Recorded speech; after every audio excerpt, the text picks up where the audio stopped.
देखिए, आज हम लोग 7 का विभाजकता नियम, ये थोड़ा डिफिनेशन से सब कम समझ में आएगा, पहले बोल रहे हैं। और उसके बाद जो पॉइंट जो लिखे हैं पॉइंट पे, इस पॉइंट पे फोकस कीजिएगा कि हम क्या बताना चाह रहे हैं। पहले इसका डिफिनेशन पढ़ लेते हैं कि 7 का विभाजकता का नियम क्या होता है। वो कौन सा संख्या होगा कि 7 को पूरा पूरा काट रहा होगा, 7 से पूरा पूरा कट रहा होगा, डिवाइड लग रहा होगा। पहले संख्या के अंतिम 2 अंक, ठीक है। कोई संख्या है, उसका जो है अंतिम अंकों का दोगुना करना होगा। पहले क्या समझे आप कि कोई संख्या है, पहले क्या करना है, पहले नंबर में आपको अंतिम का जो अंक रहेगा उसको क्या करना है, दोगुना करना है। दो गुना का मतलब क्या, कोई संख्या को 2 से गुना करे तो दोगुना हो गया।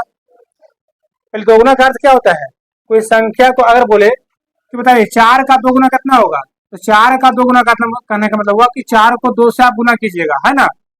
अगर 3 गुना करने का मतलब हुआ कि 4 को 3 से गुना कीजिएगा, 3 गुना ये हो गया 4 का, और इस 4 का 2 गुना हो गया। समझ में आया ना। फिर देखिए, फिर उससे दोगुने को संख्या के शेष, बाकी जो संख्या शेष बच जाता है से बनी संख्या से घटाना होगा। परिणाम 7 का क्या होना चाहिए, गुणज होना चाहिए, तब वो मूल संख्या 7 से विभाज्य होगा।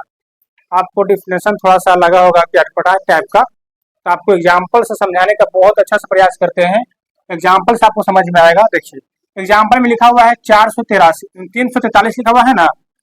बोला है कि पहले जो संख्या जो दिया रहेगा, पहले करें अंतिम अंकों का दोगुना करे। तो अंतिम अंक पे क्या है बाप, 3।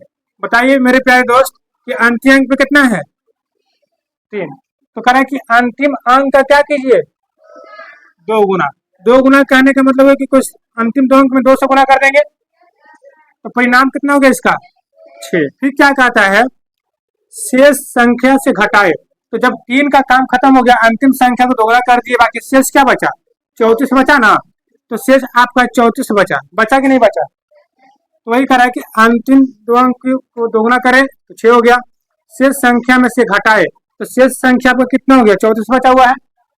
जब आप अंतिम अंकों की दोगुना किए तो आपका 3 अंतिम अंक है कि नहीं, तो 3 का आप दोगुना किए तो कितना हो गया, 6। बाकी शेष में क्या बचा, 34। वही करा कि शेष संख्या से घटा दीजिए, तो शेष बचा 34। 34 में से आप 6 घटा दीजिए तो कितना बचेगा, 28 बचेगा ना। आप करें कि परिणाम की जांच करिए, परिणाम कितना आया, हमको 28 आया। बताइए 28 जो है 7 का गुणज है कि नहीं, 7 का गुणज। 7 का टेबल में क्या 28 आता है कि नहीं आता, बताइए हमको ये बताइए। 7 का जो 28 है आपका 7 का गुणज है कि नहीं। तो जब 7 का गुणज है, इसका मतलब कि जो परिणाम निकल के आया है वो 7 से पूरा पूरा डिवाइड हो रहा है कि नहीं हो रहा है। पढ़िए, तो 28 जो है आप 7 से डिवाइड दीजिएगा तो 4 मरते में पूरा पूरा कट जाएगा, नहीं कट जाएगा। तो हमको पता हो गया कि 347 जो है आपका 7 से पूरा पूरा क्या हो जाएगा, डिवाइड हो जाएगा, कट जाएगा। ठीक है ना, बात समझ में आया। एक एग्जाम्पल से और समझाते हैं। 483 है, बताइए इसमें अंतिम अंक कौन है, अंतिम अंक 3 है। तो 3 को आप दोगुना कर लीजिए, तो 3 को आप दोगुना कीजिएगा तो कितना आएगा।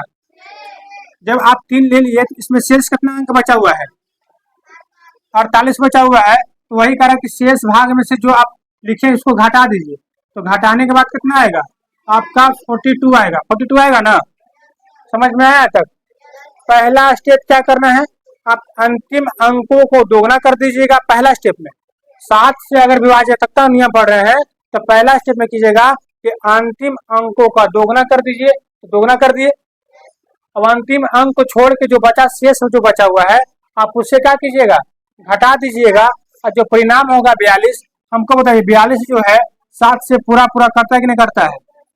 तो ये संख्या भी आपका है 483 भी क्या होगा, 7 से पूरा पूरा डिवाइड लग रहा है।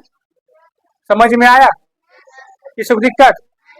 फिर से बोलते हैं एक बार, 7 का विभाजक नियम को अगर पहचानना है कि संख्या 7 से कट रही होगी, तो पहला स्टेप क्या करना है कि संख्या के अंतिम अंकों को दोगुना कर दीजिए।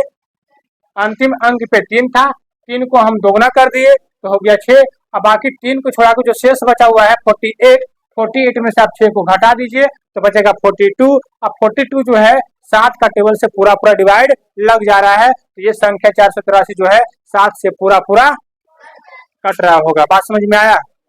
किसी को दिक्कत? हाँ, चलिए, कैसा लगा होगा आप कमेंट में जरूर कीजिएगा कि ये संख्या आपको समझ में आया कि नहीं, 7 का विघटक नियम। अगर समझ में आया होगा तो आप कमेंट में यस लिखिएगा, अगर नहीं समझ में आया होगा तो नो लिखिएगा।